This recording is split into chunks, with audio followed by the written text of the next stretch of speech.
Joe naman noon, tagal mo eh. Tara na sa airport.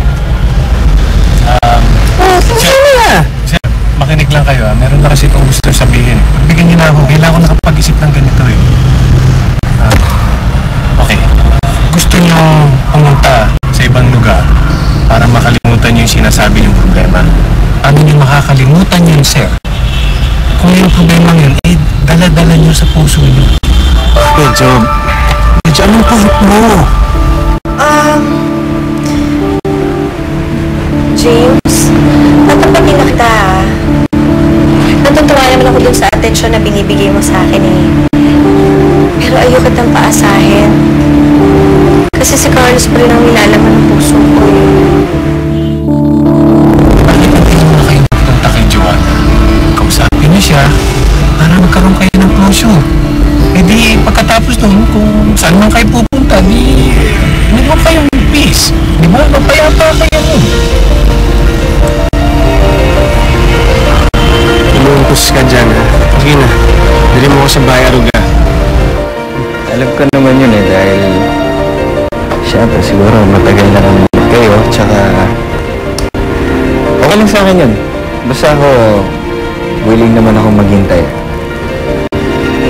At siguro kung sakaling inviting kita, lumabas man tayo, wala naman siguro masama doon, di ba?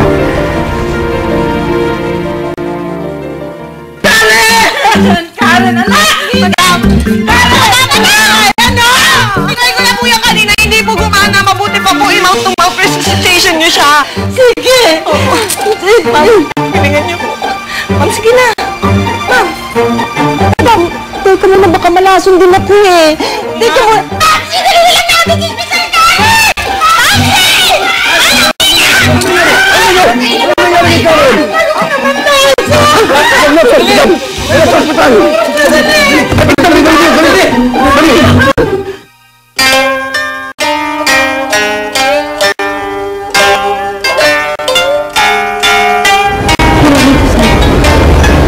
Chico-san.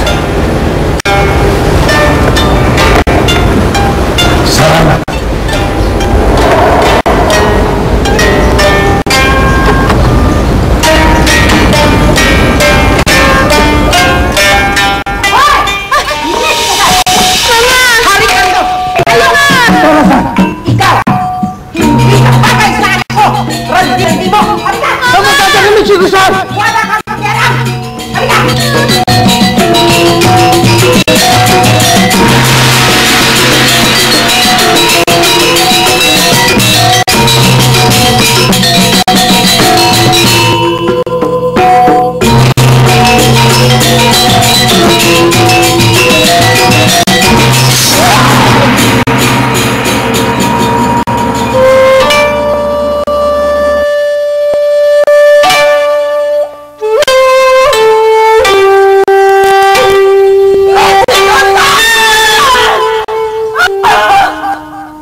Pinapanood ko to, hindi kami pwede pumasok.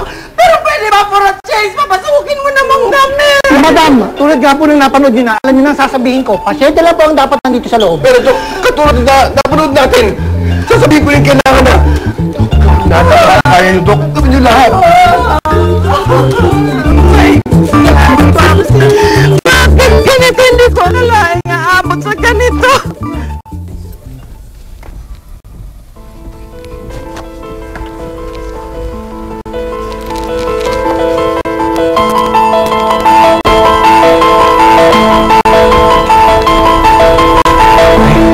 Sam,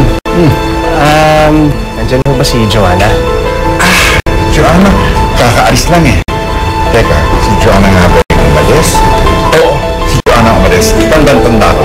Saan mo siya nagpunta? Sino? Joanna?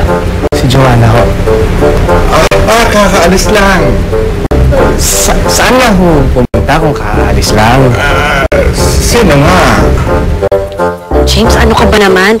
Hindi mo man lang sinabi na fine dining pero sana dress ako. Ikaw naman. Bakit? Lagi naman siya yung suot mo. Panis! Ang ganda mo yung suot mo. Thank you. Nakakatuwa ka lang dahil you're different from the other, alam mo na, mga ka-age natin. Tulad ng oras mo, binibigay mo sa kanila and mag-volunteer ka pa, di ba? Uy, alam mo si Carlos, nag-volunteer din yan. May sinabi ba ako? Nagsalita ba ako? Oo, sabi mo si Carlos na nag-volunteer. Alam mo ako, nagulat eh. Mas magugulat nga ako hindi mo siya naalala, di ba? Sorry. Wala rin akong oras para hanapin sana siya.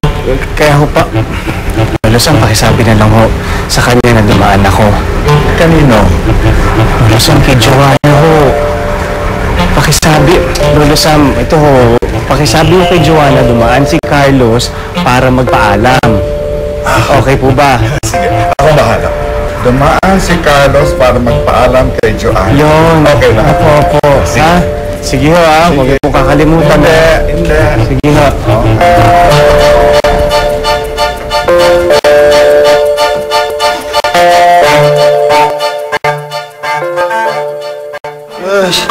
Talaga? Sige, matimpla mo nga yan. Alay, pambihira eh. Napakasama ng panaginip ko kagabi.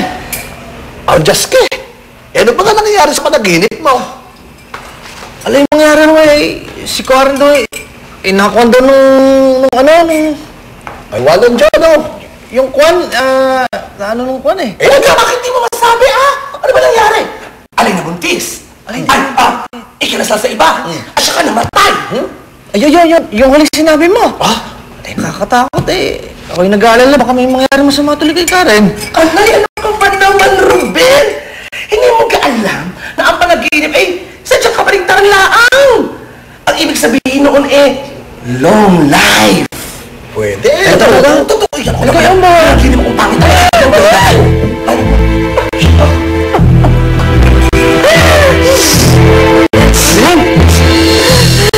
Ay, bakit? Ano ka nangyari?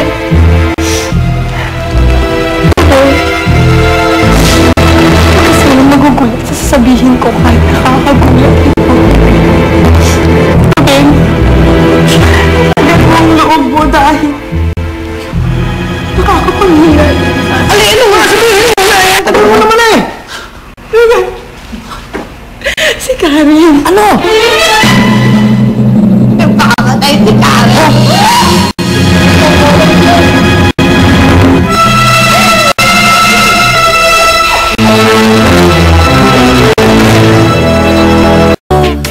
Totoo ang sinasabi mo.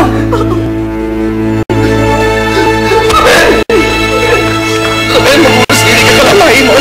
Ruben, masakit. Nakakabigla. Pero kailangan natin tanggapin. Wala kasi Karen. Tanga! Hindi patay si Karen! Boy pa siya! Nagpakamatay lang siya, nagtangka. Di mo iniintindi yung sentence. Alay, buhay ba si Karen? Oo, nasa Bakit kinunafit ang baka ka? kasi, dali lang, naubusan kasi ako ng outfit. Pag ko lang kasi ngayon. Ano nangyari kay Karen? Ano ka nagayos niya?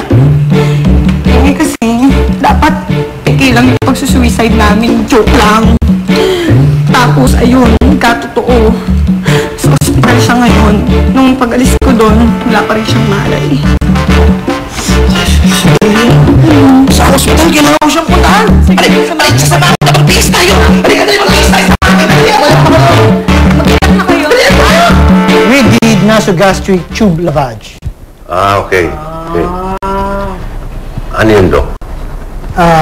Malinis na ang tiyan ni Karen. At nailabas na ang lason. May mga